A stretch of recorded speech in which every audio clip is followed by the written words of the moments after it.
So Yonas' birthday was on Monday. Yes, it was on Monday. Yeah, 25.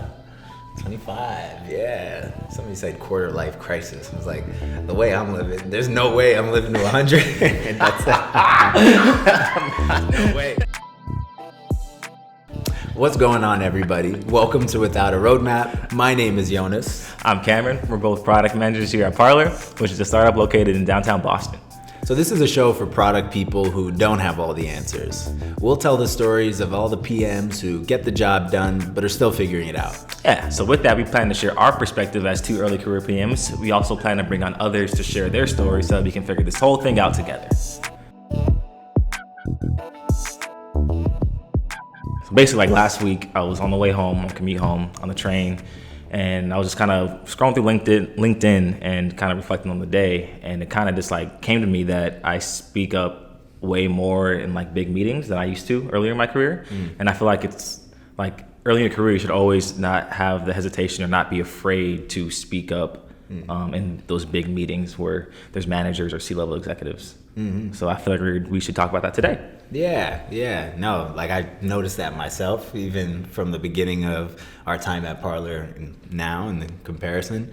Yeah, like I could tell that you're much more confident. You definitely bringing a lot to the team. So kind. You know, I think I probably came in a little bit hotter because I, just had this familiarity having worked with the team before. But I think even, since then I've grown a lot in my confidence. But just thinking back to my previous work experience, like first starting to work at Firecracker, I remember how nervous I was even explaining like what I did at stand up. It's like it's a lot of pressure. Yeah. Like it's like not like big public speaking, but like it's people you work with, people you report to, the people that are in charge of like your day-to-day work stuff. So like it's kind of a little bit of pressure especially when you're first starting out. Right. Because you want to make like the great first impression. You don't want to seem like you literally don't know what you're doing.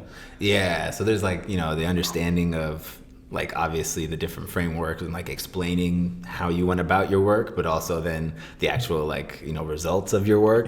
It's like, is this like adequate? But yeah, I think that also trails into like speaking up, just like, your voice in general within the company, whether it be in Slack, whether it be in email, any like verbal written communication that you have with your team. Obviously it's super important, but in the earlier stages of your career where you don't you don't have that fluency in, product speak for, in our case, or even just like, general business knowledge. Or the company, like the space. Because I feel like the hardest thing or like the most frightening thing is when you're in like a big meeting with like your manager or other people involved with your department, your product, whatever it may be, and they start throwing all these like acronyms and like internal language, and you have literally like no clue what's going on. So you're kind of sitting there like on your laptop, kind of just Googling words, what does this mean?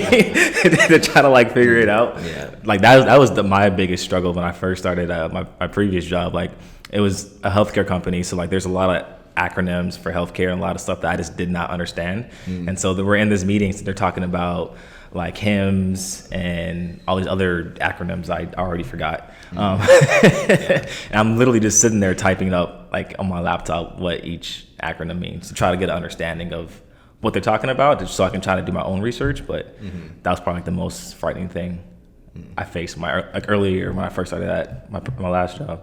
That's real. Yeah, no, I like the fact that my past role at Firecracker and also here at Parlor, a big part of that role as a product manager is included writing like blog content. That's super helpful in learning stuff. Yeah, for sure. So to get a better understanding of the industry, there's no better way than actually having to like do research for and then write posts that are targeting the audience that you're building product for.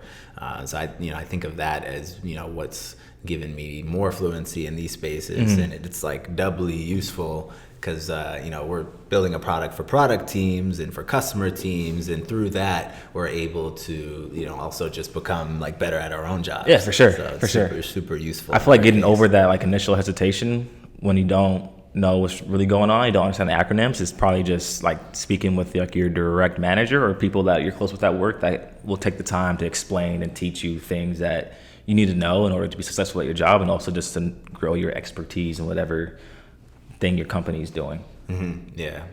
I think the most important thing is just like getting a sense of confidence in yourself. Yeah, for sure. In developing your own voice. Like if you're not confident in the things that you're saying, then it's not gonna. People are gonna see that. Yeah, yeah. It's definitely gonna show. But the thing that you have to put in the work. That's how you gain that confidence. So I think it's like your own personal confidence, but then also like the confidence to kind of speak up within a group. Yeah. So grounding yourself in kind of the understanding of your role in particular is going to be the best way to do that. And so that's what like a lot of the work that you do outside of work is, and also just like the second thing was going to be just coming prepared to these conversations whenever possible. I love to, just have like, a couple of different notes that I'm bringing into each meeting that I feel like I can bring up if I ever feel like, maybe I haven't spoken up enough. Like, this is something that's unique and, relevant to what I'm working on and relevant to what we're talking about. And then just like coming prepared with that so that you're always able to, share something, obviously not just to kind of like check a box, but, like it's class, like, participation for the day. That used to be a thing, remember? You just like, you had to, at least in my like elementary school, you had to like. I had that in college. Yeah. So you just like had one quote that you were. It was like 10% of your grade was like participation. Okay. That was true. We did do that. It's terrible. Yeah. But you learned a lot more. It forced you to show up to class. That was basically I think the biggest thing that helped me, my last job was my actual manager, like telling me like I need to speak up because I do have great ideas. So I feel like her having the confidence in me to speak up in those meetings would like really help me a lot and like fast tracked me to gaining more confidence in these meetings, which has transferred over to Parlor today. Yeah, and that's like goes to the point of like if you don't have that confidence, like you probably should. If you're in the space, if you're in the role, you're working for a company, you made it. You're one of the few who like receive that role, and that's for a good reason. I would hope, unless there's nepotism involved, in which case, like, I'm not worried about you.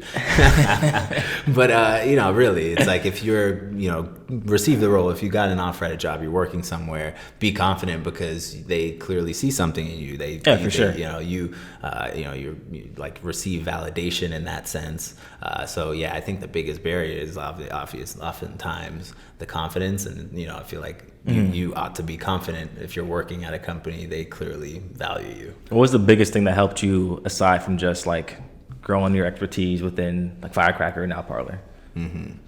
I would say doing a lot of the work outside of work, like just being more involved in like product discussions to kind of just make outside of work. Well, yeah, I think just being like when you have an understanding of what a product manager is and what they do, you start thinking like a product manager in your day-to-day life. And like even if I don't have a side project I'm actively working on, like as I'm using different apps and different products, I'm constantly thinking about like what went into building this, why certain decisions were made, or when something bad you're like, damn. Every day you deal with some like bad experience with some like web platform and app. And so I think that like is the most practice that you get, especially working in tech. Like we like live in tech, it using the app every day. Exactly. So it's kind of that's a lot of the practice that you get outside of work is more than the hours that you spend actually in work, and that's just kind of preparing you to think in a way that's gonna support your understanding of the work and going in.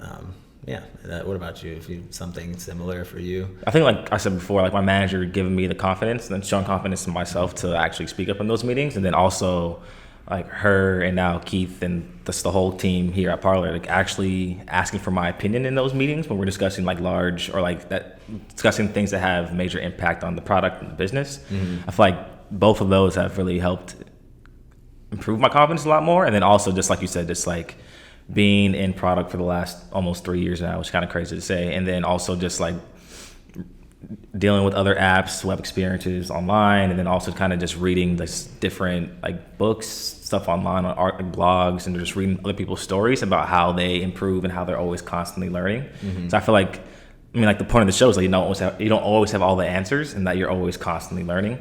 So I feel like the more I constantly learn and the more I speak up and to share my opinion, I'm not always going to be right. I never will be, but just when I share something that's wrong, like you guys are always going to be there to correct me. Like, no, you should think about it this way. And that just further improves my learning and how I go about becoming better. Yeah. Like nobody's ever going to take what you say, like, for at face value and be like, all right, yeah, let's run with that. It's like, it's expected that you're coming to the table, having like, thought through everything logically and we're going to treat it like that. Yeah. When they don't agree, you should push back on it until like everything makes sense. And then we have like a clear direction. Like that's how a team should work. I'm glad that's how we work here. Like no one ever takes things personally when we're talking about like a product feature. Like someone can have an idea that doesn't make sense or it does make sense, but there's like something they're not thinking about that we need to, and it kind of just improves the product over time. Yeah. And that's going back to, just dealing with, our own confidence and, understanding that we're here for a reason. Especially like being employees number 5 and 6 at a company. Even though I knew them, I still came in,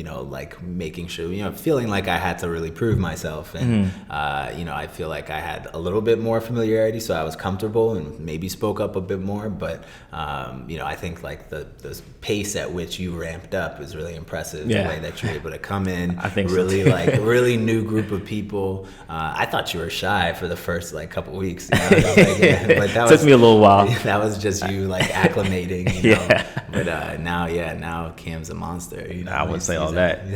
No, but the first couple of weeks it was definitely different. Like coming in and seeing how like transparent, like Keith, Jonah, our chief design officer, Louise, and Jason, the engineers here, all the 4 co-founders, like how open they were about including both of us in the conversations about product features, like design reviews, all that stuff. Like it's definitely helped me improve my thinking and how I go about thinking about new features, how we should do product management. Like that's definitely helped my career, my skill set like greatly. So, but it was kind of different at first to be involved in those conversations every day. But I'm so grateful to be a part of that.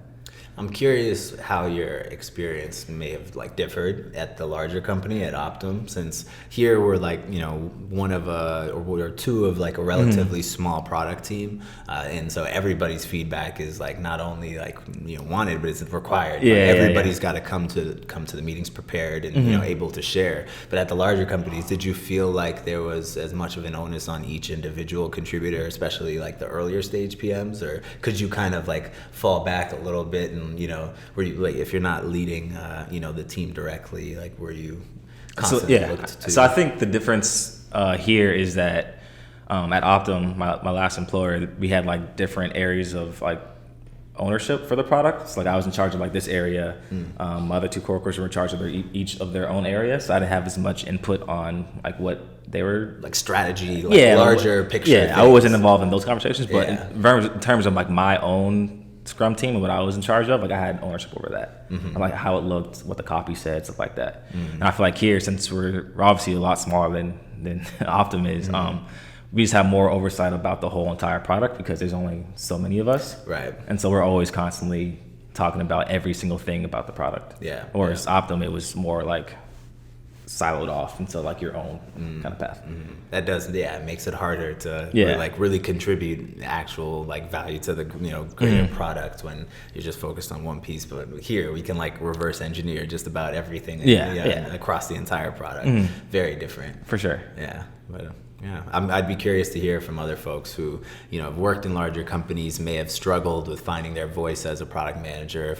If maybe some, tips or things that they've done to get more confident, feel more confident in their, abilities and bring value to larger team discussions. I think I have 3 things. I wrote them down because I do want to say them. The 3 things that have kind of helped me so far in terms of like being more confident and speaking up in those meetings is doing research on features that were discussed previously in meetings. So if you're in like a product priority review or whatever, an idea pops up, but it doesn't get prioritized for that meeting. Like in future meetings, you should have done research about what your competitors do, how you think the feature should work, what customers are saying about, or prospective customers are saying about that feature. And then second one, I kind of already put in my first answer. Look at what competitors are doing, like if there's any feature gaps or what things you think are interesting that you should have in your product. And then the third would just be speaking with your end users or speaking with prospects. So, because I feel like as product people, we would want to have all the answers, but our users or our potential customers or users are always going to have what they need more than what we know they need. If Right. that makes sense. Yeah. Like they're gonna know what they need and what we're missing before we even think about it. Yeah.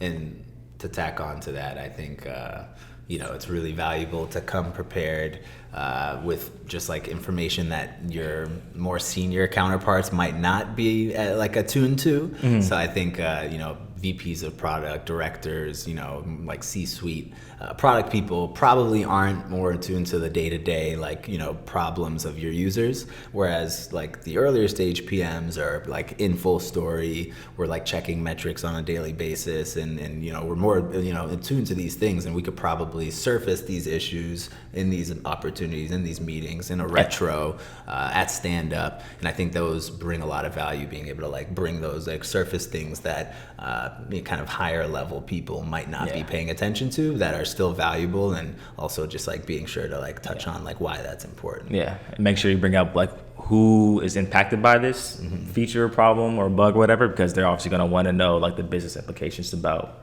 how to prioritize it based on who was coming from. Exactly. Yep. But I think that wraps it up for today. Yeah, if you guys have any advice, tips, or want to share how you guys may have found more confidence in speaking up in larger meetings, we'd love to find out. Yeah, and please continue to give us any feedback or potential topics you want us to cover. Cover. Oh man, yeah. The winters are long over here. All right. Until next time, everybody. Take care.